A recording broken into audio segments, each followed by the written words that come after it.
నమస్కారం. రేపటి ఆశల వారధి యువకు స్వాగతం. అందరి భాషగా అంతర్జాతీయ గుర్తింపు సొంతం చేసుకున్న ఆంగ్లం 10వ తరగతి విద్యార్థులకు మాత్రం అగ్ని పరీక్షగా మారింది. కఠినమైన ఈ పరీక్ష ఇంగ్లీష్ పరీక్షలో ప్రతిభ చూపేందుకు విద్యార్థులు అనేక ఇబ్బందులు పడుతున్నారు. నూతన పరీక్షా విధానం వల్ల ఈ సమస్య మరింత జటిలం చేసింది. ఆంగ్ల పరీక్షలో ఎదురయ్యే ఇబ్బందులు, సందేహాలు, సమస్యలకు పరిష్కారం చూపి విద్యార్థులకు అండగా నిలుస్తోంది ఇవాల్టి యువ విజయ్ భవ.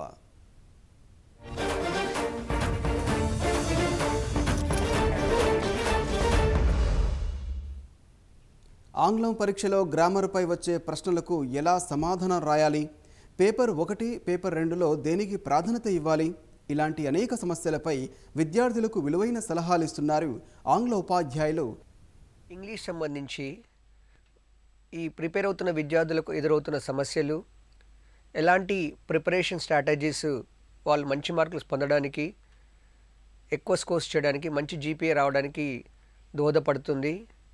ఏ ఏరియాస్లో వాళ్ళైతే ప్రాబ్లమ్స్ ఫేస్ చేస్తున్నారో వాటిని ఎలా ఓవర్కమ్ అవ్వాలి, దానికి తగ్గట్టుగా ప్రిపరేషన్ స్ట్రాటజీని ఎలా మార్చుకోవాలి, ఈ విషయాల మీద మరింత క్లారిటీ కోసం ఈ కార్యక్రమంలో నేను తెలియజేయడానికి ప్రయత్నం చేస్తాను. నా పేరు వైష్ణవి. రీడింగ్ కాంప్రిహెన్షన్స్లో మంచి మార్కులు రావాలంటే ఏం చేయాలి? Vaishnavi, very good question. మనకి తెలుసు రీడింగ్ కాంప్రిహెన్షన్ అనేది పేపర్ 1లోనూ ఉంది, పేపర్ 2లోనూ ఉంది. మీకు అందరికీ ఆ విషయం తెలుసు. పేపర్ 1లో ఉన్న రీడింగ్ కాంప్రిహెన్షన్ పూర్తిగా టెక్స్ట్ బుక్లో ఉన్న టెక్స్చువల్ పార్ట్ నుంచి తీసుకోవడం జరుగుతుంది. అదే పేపర్ 2కి సంబంధించి టెక్స్ట్ బుక్ బయట నుండి ప్యాసేజ్ రావడానికి అవకాశం ఉంటుంది. ఈ విషయంలో మీకు అవగాహన కలిగి ఉన్నారు ఆల్రెడీ మీరు. ఈ పేపర్ 1 సంబంధించి రీడింగ్ కాంప్రిహెన్షన్లో మనకి ముఖ్యంగా 2 రీడింగ్ కాంప్రిహెన్షన్ ప్యాసేజ్లు వస్తూ ఉన్నాయి. ఒకటి 10 మార్కులకి, ఇంకొకటి 5 మార్కులకి.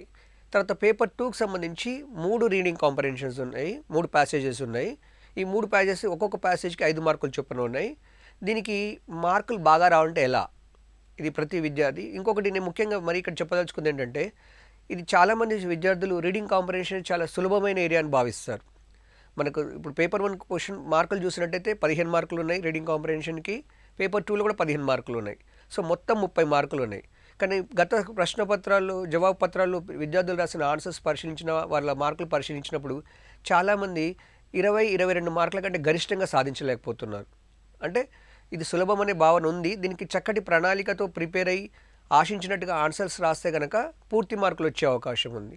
ఫర్ ఎగ్జాంపుల్, మనం రీడింగ్ కాంప్రిహెన్షన్ పేపర్ 1కి సంబంధించి ప్రిపరేషన్లో మనకు టెక్స్ట్ బుక్లో ఇచ్చిన టెక్స్ట్లని, ప్యాసేజెస్ని ఏదైతే కంటెంట్ ఉందో దాన్ని జాగ్రత్తగా చదువుకోవాల్సిన అవసరం ఉంది.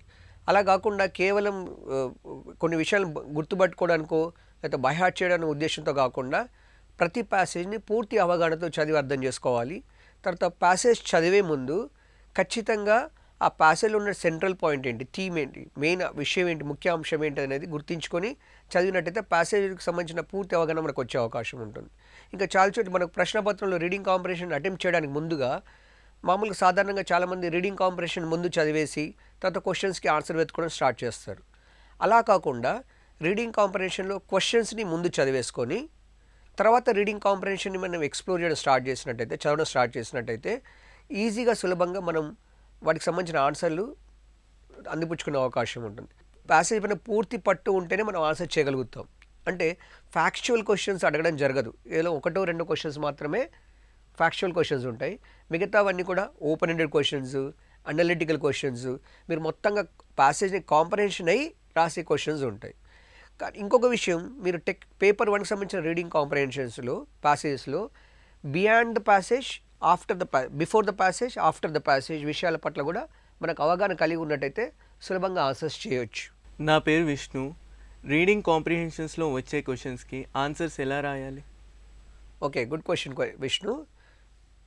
మనం గత ప్రశ్నపత్రాలని చూసినప్పుడు, తర్వాత ఈ మధ్యలో మీరు రాస్తున్న సమ్మేటివ్ పరీక్షలు చూసినా కూడా మీరు క్వశ్చన్స్ చూసుంటారు. అంటే క్వశ్చన్ చూడగానే ఆన్సర్ దొరికేవి చాలా తక్కువ ప్యాసేజ్లో. కాబట్టి పూర్తి అవగాహన కలిగి ఉన్న ఒకటి ముఖ్య అంశం ప్యాసేజ్ పైన.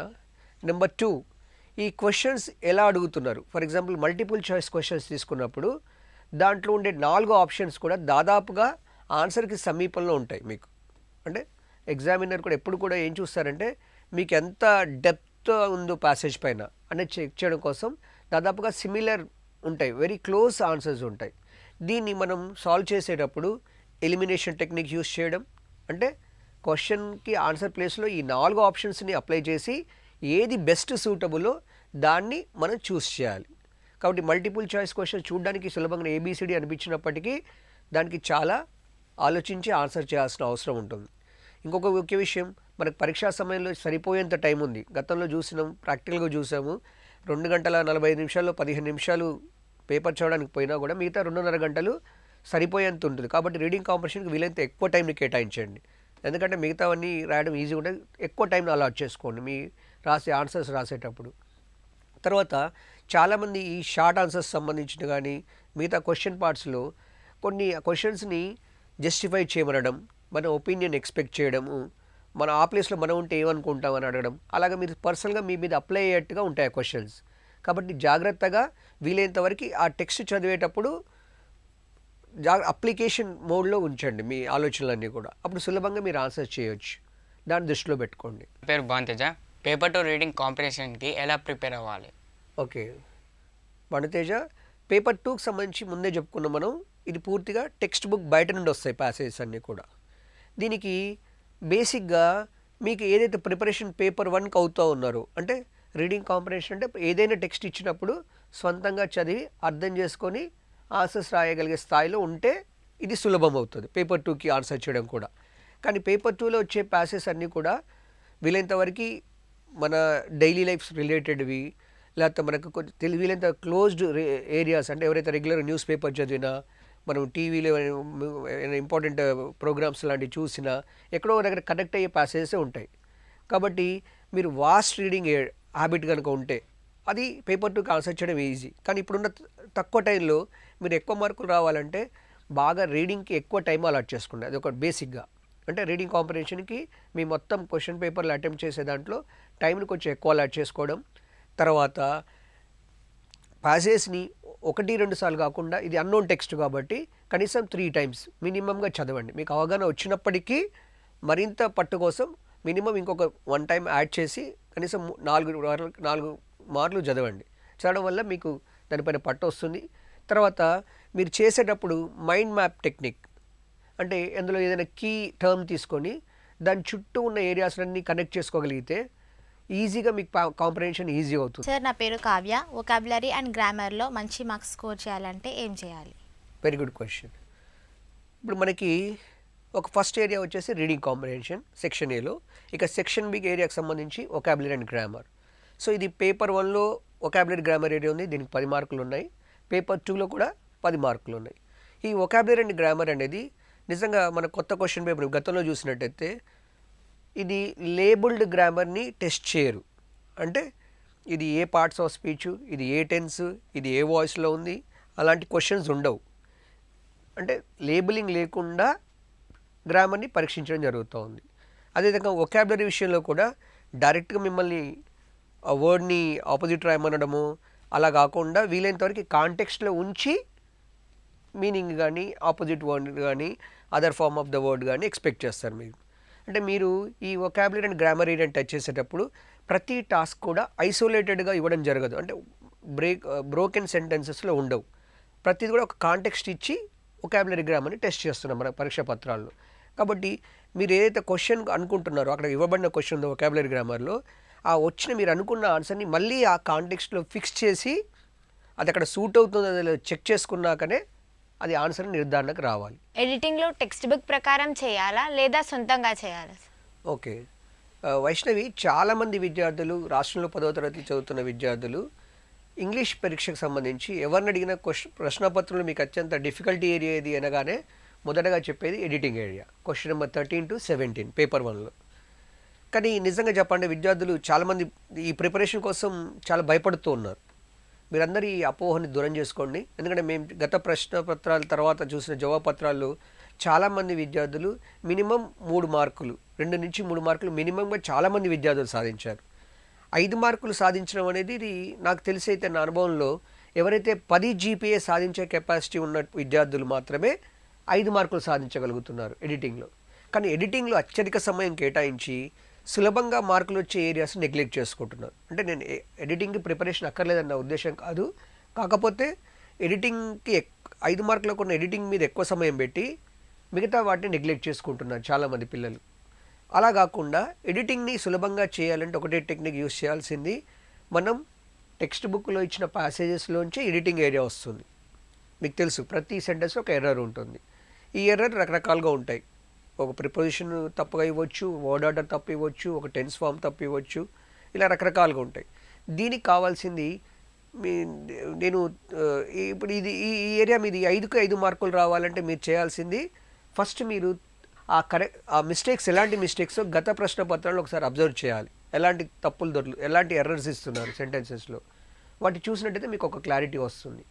వచ్చినాక మీ అంతటా మీరుగా సెల్ఫ్గా ప్రతి సెంటెన్స్లో మీరు ఒక పేర్ యాక్టివిటీ కనుక ఎంగేజ్ చేసుకొని, అంటే మీరు మీ ఫ్రెండ్ పక్కన కూర్చొని ఒకరు మీకోసం ప్రతి సెంటెన్స్లో వాంటెడ్లీ ఒక ఎర్రర్ని కమిట్ చేసి తర్వాత అలాగా 5 సెంటెన్స్ చేసి మీరు ఎక్స్చేంజ్ చేసుకొని ఒకరినొకరు ఎక్స్చేంజ్ చేసుకొని వాటికి కరెక్షన్ చేసి ఆన్సర్స్ ఫైండ్ అవుట్ చేయడం వల్ల మీకు మంచి ప్రిపరేషన్లో యూజ్ అవుతుంది. ఈ టెక్నిక్ వాడండి. నువ్వు అడిగిన క్వశ్చన్ ప్రకారం ఇప్పుడు ఎడిటింగ్ చేసేటప్పుడు కొన్నిసార్లు టెక్స్ట్ బుక్లో ఉన్నట్టుగానే ఎర్రర్ కరెక్ట్ చేయాలా, లేదా స్వంతంగా చేసే కరెక్షన్ కూడా మార్కులు ఇస్తారా అని అడుగుతున్నావు. నిజమే వైష్ణవి, ఎవరైతే నువ్వు స్వంతంగా గనక చేసిన కరెక్షన్ కూడా అది గ్రామాటికల్గా కరెక్ట్గా ఉండి నిజంగా సూటబుల్గా ఉన్నట్టయితే ఆ సెంటెన్స్లో తప్పకుండా మార్క్ ఇస్తారు. టెక్స్ట్ బుక్లోనే ఉన్నట్టుగా ఉండాల్సిన అవసరం లేదు. దాన్ని గుర్తుపెట్టుకుని ఆరాధరకంగా ఇది కేవలం మీకు ఒక గ్రామర్ సెన్సిటివిటీని, మీరు ఎంతవరకు గ్రామర్ పట్ల మీకు అవగాహన ఉందో చెక్ చేయడం కోసం మాత్రమే ఈ టాస్క్ ఇవ్వడం జరిగింది. కాబట్టి మీరు దాని గురించి ఆందోళన చెందాల్సిన అవసరం లేదు. డిస్కోర్సెస్ బాగా రాయాలంటే ఎలాంటి ప్రిపరేషన్ అవసరం? Very good question. మనకి సెక్షన్ సి సంబంధించి పేపర్ 1లో 15 మార్కులు, ఒక మేజర్ డిస్కోర్స్కి 10 మార్కులు, మైనర్ డిస్కోర్స్కి 5 మార్కులు, అదేవిధంగా పేపర్ 2లో కూడా 10+5 మేజర్ డిస్కోర్స్, మైనర్ డిస్కోర్స్ అని మొత్తం 30 మార్కులకు ఉంది. ఇప్పుడు గత అనుభవాలతో చూసినట్టయితే చాలామంది ఈ 30 మార్కులకి 20 మార్కులు దాటడం మెజారిటీ. 20 మార్కులు 22 మార్కులు దాటట్లేరు పిల్లలు చాలామంది వాళ్ళు రాసిన జవాబు పత్రాల్లో. నిజంగా డిస్కోర్సెస్ అనేవి చాలా ముందుగా మనం ప్రయారిటైజ్ చేసుకోవాలి మీ ప్రిపరేషన్లో కూడా. ఎందుకంటే డిస్కోర్స్ బాగా రాయగలిగిన పిల్లలకి రీడింగ్ కాంప్రహెన్షన్ చేయగలిగే కెపాసిటీస్ బాగా ఉంటాయి, వొకాబులరీ గ్రామర్ ఏరియాస్ చేసే కెపాసిటీస్ పెరుగుతాయి. అసలు డిస్కోర్సెస్ని కనుక మీరు ప్రైమ్ ఏరియాగా పెట్టుకొని ముఖ్యమైన దానికోసమే మీ స్ట్రాటజీ అంతా మార్చుకొని డిస్కోర్సెస్ మీద ఫోకస్ పెట్టి ప్రిపేర్ అయినట్టు కనుక మిగతా ఏరియాస్ కూడా సులభం అవుతాయి. ఇక్కడ ఆటోమేటిక్గా డిస్కోర్సెస్లో మార్కులు పెరుగుతాయి. డిస్కోర్సెస్ బాగా రాయాలంటే ఏం చేయాలి? మీరు టెక్స్ట్ బుక్లో లెసన్స్ ఉన్నాయి.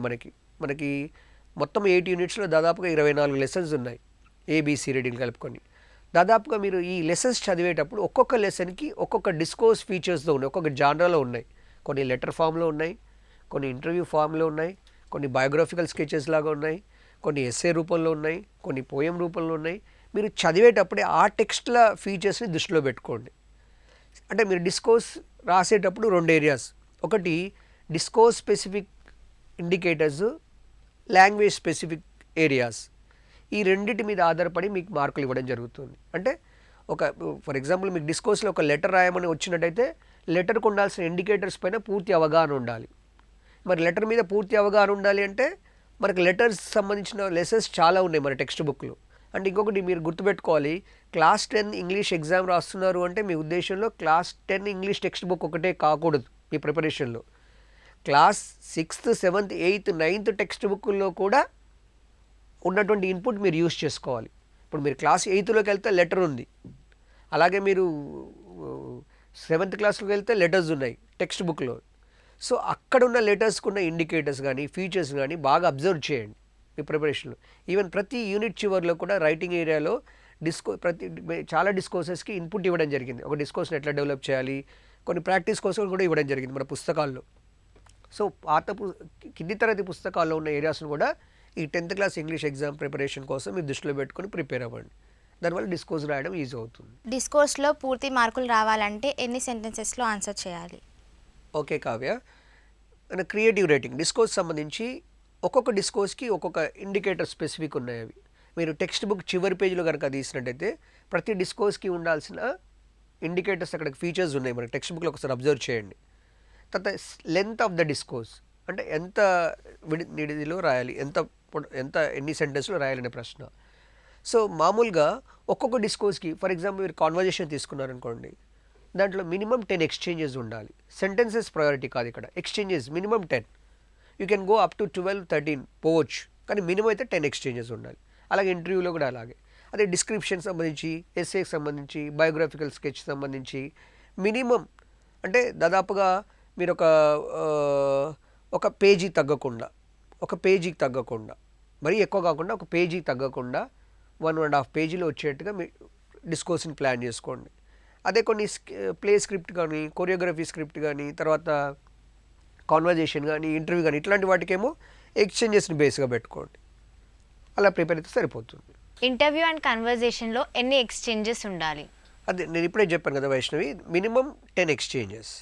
తర్వాత మీరు ఇంటర్వ్యూ, కాన్వర్జేషన్ ఇట్లాంటి రాసేటప్పుడు మనకి ఇంటర్వ్యూకి సంబంధించి వంగరి మత ఇంటర్వ్యూ ఉంది 10th క్లాస్లో, అదేవిధంగా చిన్న క్లాస్లో వివిఎస్ లక్ష్మణ్ ఇంటర్వ్యూ ఉంది.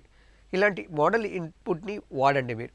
అంటే అది బాగా అవగాహన చేసుకోండి. అంటే మీరు కొత్తగా బైహార్ట్ చేయాల్సిన అవసరమో, గుర్తుపెట్టుకోవాల్సిన అవసరం లేదు. అట్లాంటి టెక్స్ట్లను ఒకసారి చదివితే అసలు క్వశ్చన్ ఎలా స్టార్ట్ చేయాలి, ఇంటర్వ్యూర్ ఎలా స్టార్ట్ చేయాలి, ఇంటర్వ్యూ ఆన్సర్ ఎలా చెప్పాలి. మీరు ఇంటర్వ్యూ రాసేటప్పుడు మీరు 2 అయిపోతారు. ఒక ఇంటర్వ్యూర్ మీరే అవ్వాలి, ఇంటర్వ్యూఈ కూడా మీరే అవ్వాలి. ఇమాజిన్ చేస్తూ రాయాల్సింది కాబట్టి ఎలాగా బిగినింగ్లో ఎలాంటి క్వశ్చన్స్ ఉండాలి, మధ్యలో ఎలాంటి క్వశ్చన్స్ ఉండాలి, ఎలాంటి ఎక్స్చేంజెస్ ఉండాలి, తర్వాత ఇంటర్వ్యూ చెప్పే ఆన్సర్స్ ఎలా ఉండాలి, ఒక ఆర్డర్లో ప్లాన్ చేసుకోవాలి.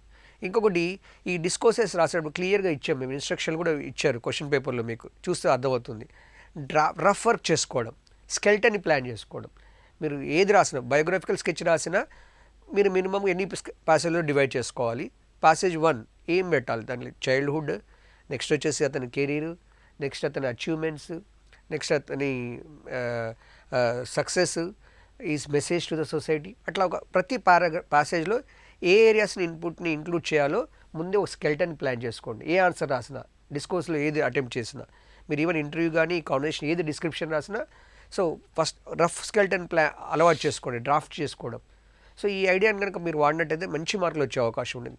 అంటే రాసేది ఏదో మొదలు పెట్టేసి అది ఎలా వెళ్తుందో వదిలేయకుండా, రాయడానికి ముందుగానే బిగినింగ్ ఏంటి, in the second middle of the area ఏంటి ఉండాలి, కన్క్లూజన్ ఏమి ఉండాలి, ఈ 3 ఏరియాస్ బ్రాడర్ ఏరియాస్లో ఏ ఇన్పుట్ ఉండాలో ప్యాసేజ్ వైజ్ బ్రీఫ్గా మీరు ఒక నోట్ మేకింగ్ రఫ్ పేజీ మీరు అలాట్ చేసుకోవచ్చు. ఆన్సర్ షీట్లోనే ఒక ఏరియా లాస్ట్ పేజ్ని మీరు రఫ్ వర్క్కి వాడుకోవచ్చు. మీరు వర్క్ చేసినాక ఆన్సర్ రాయడం స్టార్ట్ చేయండి, దానివల్ల మంచి మార్కులు వచ్చే అవకాశం ఉంటుంది. మైనర్ డిస్కోర్సెస్లో లేఅవుట్ ప్రాధాన్యత ఏంటి? ఓకే, ఈ మైనర్ డిస్కోర్స్ 5 మార్క్స్కి ఉంది. సో మీరు 2 ఏరియాస్ అగైన్, అంటే లేఅవుట్ కానీ ఆ ఫ్రేమ్ వర్క్ కానీ ఏముండాలి, అది కూడా మార్కులను డిసైడ్ చేస్తుంది. మీరు నోటీస్ అయినా, పోస్టర్ అయినా, ఇన్విటేషన్ అయినా, మెసేజ్ అయినా, దానికి పర్టికులర్ లేఅవుట్ ఉంది. డైరీ ఎంట్రీ అంటూ ప్రత్యేకంగా ఏం లేదు, మిగతా వాటికి అయితే ఉంది. సో వీటిని చేసేటప్పుడు మినిమం ఒక బాక్స్ లాగా పెట్టడం, తర్వాత ఇలస్ట్రేషన్, మినిమం ఇలస్ట్రేషన్, ఒకవేళ మీరు ఇది పోస్టర్ అనుకోండి, మినిమం ఇలస్ట్రేషన్, తర్వాత క్యాచీ లాంగ్వేజ్ వాడడం. అంటే మీరు బ్రేవిటీ ఉండాలి, వాడే వర్డ్ స్లోగన్ రూపంలో కానీ, చిన్న వర్డ్ పెద్ద మెసేజ్ కన్వే చేసేట్టుగా, అలాంటివి ముందే ప్లాన్ చేసుకొని మైనర్ డిస్కోర్స్ రాయండి. ఎందుకంటే ఇది చాలా ఈజీ ఏరియా కూడా, 5 మార్కులు రావడానికి, మ్యాక్సిమం 5 మార్కులు రావడానికి మంచి అవకాశం ఉన్న ఏరియా. కాబట్టి మీరు కొన్ని మోడల్ ఆథెంటిక్ ఏవైతే ఇచ్చారో మైనర్ డిస్కోర్స్ మన టెక్స్ట్ బుక్స్లో 6th నుంచి 10th క్లాస్ వరకు కొన్ని చూడండి, చూస్తే వాటిని ఎలా డిజైన్ చేస్తారో ఒక ఫ్రేమ్ వర్క్ని బాగా గుర్తుపెట్టుకోండి. అదే ఐడియాని మీరు ఆన్సర్ రాసేటప్పుడు యూజ్ చేయండి ఇక్కడ, దానివల్ల మంచి మార్కులు వచ్చే అవకాశం ఉంటుంది. బయోగ్రఫీకి ప్రొఫైల్కి తేడా ఏంటి సార్? Good question. సో మనకి పేపర్ 2కి సంబంధించి మేజర్ డిస్కోర్స్లో బయోగ్రఫీకి 10 మార్కులు, అదేవిధంగా అందులోనే మైనర్ డిస్కోర్స్ ప్రొఫైల్గా ఇవ్వడం కూడా జరుగుతుంది 5 మార్కులకి. చాలామంది విద్యార్థులు చిన్న కన్ఫ్యూజన్లో ఉన్నారు, ప్రొఫైల్ రాసేటప్పుడు ఏం రాయాలండి. ఒకవేళ ఇన్పుట్ కనుక మీకు పారాగ్రాఫ్ రూపంలో కనుక ఇచ్చినట్టయితే క్వశ్చన్లో, మీరు ప్రొఫైల్ని ట్యాబ్లెట్ ఫామ్లో రాయండి. ట్యాబ్లెట్ ఫామ్ అంటే తెలుసు, అలా మెయిన్ ఏరియాస్ని రాస్తే సరిపోతుంది. అదే ఒకవేళ ప్రొఫైల్ రాయడానికి ముందుగా ఇన్పుట్ని ఒక ట్యాబ్లెట్ ఫామ్లోనే క్వశ్చన్లో ఇచ్చారనుకోండి, ఒక మినిమం 2 పారాగ్రాఫుల్లో ఆన్సర్ రాయండి. ఒక మినీ బయోగ్రఫికల్ స్కెచ్, ప్రొఫైల్ అనేది ఒక మినీ బయోగ్రఫికల్ స్కెచ్ లాంటిది. మామూలుగా మీకు బయోగ్రఫీ తెలుసు, మై చైల్డ్హుడ్ లెసన్ చదివితే మీకు అర్థమవుతుంది. తర్వాత అది ఆటోబయోగ్రఫీ అయినా కూడా, సో కొన్ని బయోగ్రఫీస్ ఉన్నాయి మనకి మన టెక్స్ట్ బుక్లో కూడా, అవి చదవండి. తర్వాత మనకి ఇండికేటర్స్ ఉన్నాయి టెక్స్ట్ బుక్ చివరిలో, వాటిని ఒకసారి అబ్జర్వ్ చేయండి. మీరు పెద్ద కన్ఫ్యూజ్ అవ్వాల్సిన అవసరం లేదు. ప్రొఫైల్ సంబంధించి ట్యాబ్లెట్ ఫామ్లో ఇస్తే కనుక క్వశ్చన్ పారాగ్రాఫ్లో రాయండి, పారాగ్రాఫ్లో కనుక ఇన్పుట్ ఇచ్చినట్టయితే ట్యాబ్లెట్ ఫామ్లో రాయండి. ఇది ఒకటి దృష్టిలో పెట్టుకుంటే సరిపోతుంది. ఇప్పుడు 10వ తరగతి పరీక్షకు సంబంధించి ఇంగ్లీష్ పేపర్కి సంబంధించి మెయిన్గా మనం ఎలాంటి రెడీమేడ్ మెటీరియల్ కానీ గైడ్లు కానీ ఇలాంటివి ఫాలో అవ్వాల్సిన అవసరం లేదు నిజాన్ని చెప్పాలంటే. ఎందుకంటే టెక్స్ట్ బుక్లో ఉన్న ప్రతి ఏరియా కూడా స్వంతంగా సెల్ఫ్ ఎక్స్ప్లెనేటరీగా ఉంది. మీరు స్వంతంగా చదివి అర్థం చేసుకొని ఆ ఐడియాస్ని కొంచెం గుర్తుపెట్టుకొని పరీక్షలో రాయగలిగితే సరిపోతుంది. తర్వాత ఇంటిగ్రేటెడ్ అప్రోచ్ని ముందు పెట్టుకోండి. అంటే ప్రిపరేషన్ ఒక రీడింగ్ కాంప్రహెన్షన్కి ఒక రకంగా, వొకాబులరీ గ్రామర్కి ఒకటని, డిస్కోర్సెస్కి ఒకటని అలా విడివిడిగా కాకుండా అన్ని ఏరియాస్ని కలిపి ఒకే అప్రోచ్తో ముందుకు పోండి. ఎందుకంటే ప్రతి లెసన్ ఒక్కొక్క లెసన్ కూడా ఒక డిస్కోర్స్ ఫార్మాట్లో ఉంది, ఒక జానర్లో ఉంది. అది చదివేటప్పుడు దాని ఫీచర్స్ ఐడెంటిఫై చేయండి. దాంట్లో టెక్స్ట్ చదివేటప్పుడు రీడింగ్ కాంప్రహెన్షన్కి యూజ్ అయ్యేటట్టుగా అసలు మొత్తం కాంప్రహెన్షన్ని అవగాహన పెంపొందించుకునేట్టుగా ప్లాన్ చేసుకోండి. అందులో వర్డ్స్ చదివేటప్పుడు కొన్ని కీవర్డ్స్ని అండర్లైన్ చేసుకొని వాటికి ఆల్టర్నేట్స్ని వెతుకోవడం, తర్వాత మీనింగ్స్ని వెతుకోవడం, తర్వాత ఆపోజిట్ ఇన్ మీనింగ్ని వెతుకోవడం, ఇలాంటివి చేయడం వల్ల అటు వొకాబులరీకి వాడుకోవడం, ఇలాగా ఇంటిగ్రేటెడ్ అప్రోచ్ని ఫాలో అవ్వాల్సిన అవసరం ఉంది. తర్వాత మీరు ఏదైనా డిస్కోర్స్ రాయాలన్నా, రీడింగ్ కాంప్రహెన్షన్లో ఆన్సర్స్ అటెంప్ట్ చేయాలన్నా, వొకాబులరీ అండ్ గ్రామర్ చేయాలి అన్నా మన టెక్స్ట్ బుక్లో ఉన్న లెసన్స్ని పూర్తిగా చదవడం ప్రాక్టీస్ చేయండి. చదివేటప్పుడు అవగాహనతో చదవండి, చదివింది అర్థం చేసుకునేటట్టుగా చదవండి. తర్వాత వీలైనంత వరకు మీరు ఓన్గా ఇప్పుడు డిస్కోర్సెస్ అన్నీ కూడా ఎక్స్టెన్షన్ ఆఫ్ ద టెక్స్ట్, మీరు ఓన్గా కొన్ని టాస్క్లు ప్లాన్ చేసుకోగలిగితే, అంటే ఎక్కడో ఇచ్చిన మెటీరియల్లో కాకుండా మీకు మీరే కొన్ని ఓన్ టాస్క్లు, క్రియేటివ్ రైటింగ్ రాయడానికి ఓన్ టాస్క్లు కనుక మీరు ప్లాన్ చేసుకో స్టేజ్కి వచ్చినట్టయితే మీరు సులభంగా క్రియేటివ్ రైటింగ్ని రాయగలుగుతారు. ఇది అంతా కూడా సెల్ఫ్ ప్రిపరేషన్ చాలా అవసరం. తర్వాత మీరు చాలామంది వర్రీ అవుతుండొచ్చు, కొంతమంది లాంగ్వేజ్లో తప్పులు రాస్తే ఏంటి, గ్రామటికల్గానే మిస్టేక్స్ రాస్తే మార్కులు తగ్గుతాయా, కొన్ని ఉన్నాయి, ఇబ్బందులు ఉన్నాయి. సో నేను చెప్పగలను, మెయిన్గా మీరు రాసే ఆన్సర్స్లో మంచి ఐడియాస్ని క్యారీ చేయండి. తర్వాత లాంగ్వేజ్ ఏరియాకి సెకండ్ ప్రయారిటీ ఇవ్వడం జరుగుతుంది. ఇప్పుడున్న గత వాల్యుయేషన్లో కూడా ఫస్ట్ మీ ఐడియాస్కి ఆర్డర్లో పెట్టుకోవడం, వాటిని మంచి ఐడియాస్ని ఇన్సర్ట్ చేయగలగడం, తర్వాత రీవిజిటింగ్ ద రైటింగ్ ఏరియా, ఒకసారి రాసిన డిస్కోర్స్ని మళ్ళీ మీరు చదువుకోవడం ద్వారా అందులో వచ్చే తప్పుల్ని వీలైనంత వరకు మినిమైజ్ చేసుకోవచ్చు. మీరు ఇప్పుడు రేపు ప్రిపరేషన్లో కూడా మీ స్వంతంగా డిస్కోర్స్ రాయడం స్టార్ట్ చేయండి. రాసిన దాన్ని మళ్ళీ చదవండి, తప్పులుంటే కరెక్ట్ చేయండి. ఒకే రాసిన డిస్కోర్స్ని ఇంకొకసారి అదే టాస్క్ని ప్రాక్టీస్ చేయండి, ఇంకా రిఫైన్మెంట్ కోసం ప్రయత్నం చేయండి. ఇలా చేయడం ద్వారా మీ మార్కులు, స్కోర్లు పెరిగే అవకాశం ఉంటుంది. కేవలం 1-2 ఏరియాస్ క్వశ్చన్ పేపర్లో డిఫికల్ట్ ఏరియాస్ని పట్టుకొని ప్రిపరేషన్ అంతా దాన్నే ఫోకస్డ్ పెట్టి ఎక్కువ టైం దానిపైన స్పెండ్ చేయకుండా అన్ని ఏరియాస్ని, రీడింగ్ కాంప్రహెన్షన్ని, డిస్కోర్స్ రైటింగ్ని, వొకాబులరీ అండ్ గ్రామర్ని, అన్ని ఏరియాస్కి ఈక్వల్గా టైంని అలాట్ చేస్తూ ప్రిపరేషన్ కొనసాగించండి. ఇంకా మన గత ఫలితాలు చూసినా కూడా ఇంగ్లీష్లో మంచిగా పర్ఫామ్ చేస్తున్నారు పిల్లలు కూడా. సో ఫెయిల్యూర్ పెద్దగా ఇబ్బంది లేదు. కాబట్టి ఒక ప్లాన్డ్గా స్ట్రాటజీగా చదివినట్టయితే మీకు మంచి జీపీ వచ్చే అవకాశం ఉంది. ఖచ్చితంగా అందరికీ మంచి మార్కులు వచ్చి మంచి జీపీ సాధిస్తారని ఆశిస్తూ ఈ అవకాశాన్ని వినియోగించుకోవాల్సిందిగా కోరుతా ఉన్నాను.